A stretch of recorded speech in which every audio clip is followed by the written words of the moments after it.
Hello दोस्तों, स्वागत है आपका हमारे यूट्यूब चैनल में। दोस्तों, आज का हमारा टॉपिक है मापक यंत्र एवं पैमाने।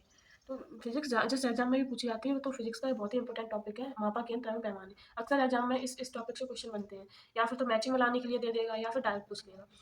तो हम इस टॉपिक को आज कवर कर लेंगे। पहला है सोनार। सोनार की फुल फॉर्म भी आपसे पूछी जाती है और सोनार का यूज कहाँ पर है वो भी आपसे पूछा जाता है। तो सोनार की फुल फॉर्म है साउंड नेविगेशन एंड रेंजिंग। सोनार की फुल फॉर्म क्या है? Sound navigation and ranging. और सोनार का उपयोग कहाँ पे किया जाता है? सोनार का जो उपयोग है वो महासागर में डूबी हुई वस्तु का पता लगाने में इसका प्रयोग किया जाता है। और आपसे पूछा जाए सोनार में किन तरंगों का यूज किया जाता है? तो सोनार में पराशर तरंगों का यूज किया जाता है। इसको भी आप याद रखना। अगला है ऑडियोमीटर। ऑडियोमीटर का प्रयोग ध्वनि की तीव्रता मापने के लिए किया जाता है। किसका किया जाता है? ऑडियोमीटर। ऑडियो से आप याद रख लेना, ऑडियो हम सुनने के लिए करते हैं, तो ऑडियो ध्वनि की तीव्रता मापने वाला यंत्र है। अगला है एनीमोमीटर। एनीमोमीटर जो होता है वायु की गति मापने में इसका प्रयोग किया जाता है। किसका किया जाता है? एनीमोमीटर का प्रयोग वायु की गति मापने में किया जाता है। अगला है अमीटर। अमीटर का प्रयोग विद्युत धारा को मापने के लिए किया जाता है। अमीटर का प्रयोग विद्युत धारा मापने के लिए किया जाता है। अगला है पायरोमीटर। जो पायरोमीटर है, पायरोमीटर उच्च ताप के मापने के लिए पायरोमीटर का यूज किया जाता है। उच्च ताप ना आए तो उसमें आएगा विकर्ण ताप मापनी में भी पायरोमीटर का यूज किया जाता है। अगला है पायरो हीलियोमीटर। पायरो हीलियोमीटर का प्रयोग किस लिए किया जाता है? तो पायरो हीलियोमीटर का उपयोग सोलर रेडिएशन को मापने के लिए किया जाता है। किसको मापने के लिए किया जाता है? सोलर रेडिएशन को मापने के लिए किया जाता है। अगला है मैनोमीटर। मैनोमीटर का प्रयोग गैसों के दाब को मापने के लिए किया जाता है। किसके लिए किया जाता है? गैसों के दाब मापने के लिए किया जाता है। अगला है हाइग्रोमीटर।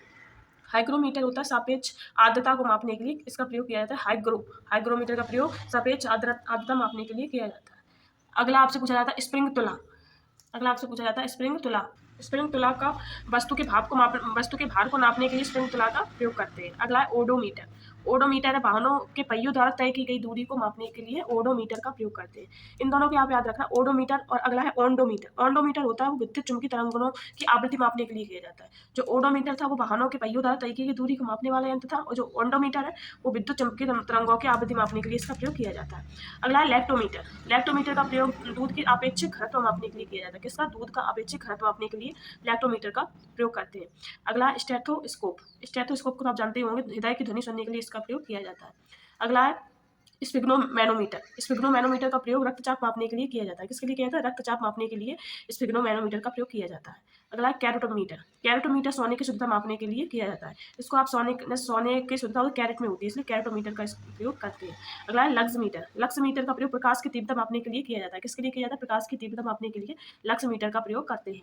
अगला है रडार। रडार की फुल फॉर्म भी पूछी जाती है आपसे और इसका प्रयोग भी पूछा जाता है। तो रडार की फुल फॉर्म है radio detection and ranging. Radio detection and ranging. और इसका प्रयोग कहाँ पर किया जाता है? तो इसका प्रयोग रेडियो तरंगों द्वारा वस्तुओं की स्थिति ज्ञात करने में इसका प्रयोग किया जाता है। किसका? रेडियो रडार का। अगला है रिक्टर पैमाना। रिक्टर पैमाना का जो उपयोग भूकंप की तीव्रता मापने के लिए किया जाता है। किसके लिए किया जाता है?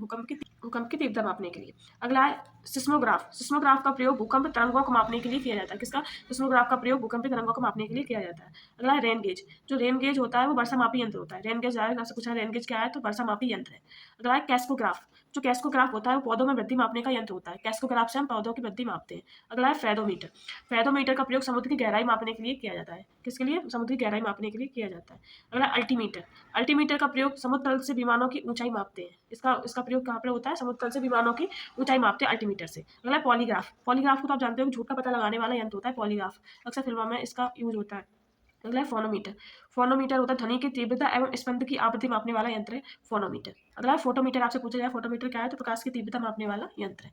तो अब एक नोट आप डाल के लिख लेना। आपसे पूछा है 1500 डिग्री सेल्सियस अधिक ताप मापने हेतु किस यंत्र का प्रयोग करेंगे? तो पायरोमीटर का यूज करते हैं 1500 डिग्री सेल्सियस अधिक ताप मापने के लिए।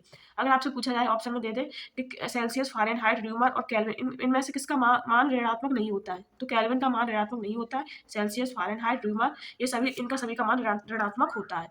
दोस्तों, इस टॉपिक से अगर आपके एग्जाम में क्वेश्चन आते हैं तो आपको यहीं से एक क्वेश्चन मिल जाएगा। इस वीडियो को आप एक दो बार देखें तो आपको याद हो जाएगा।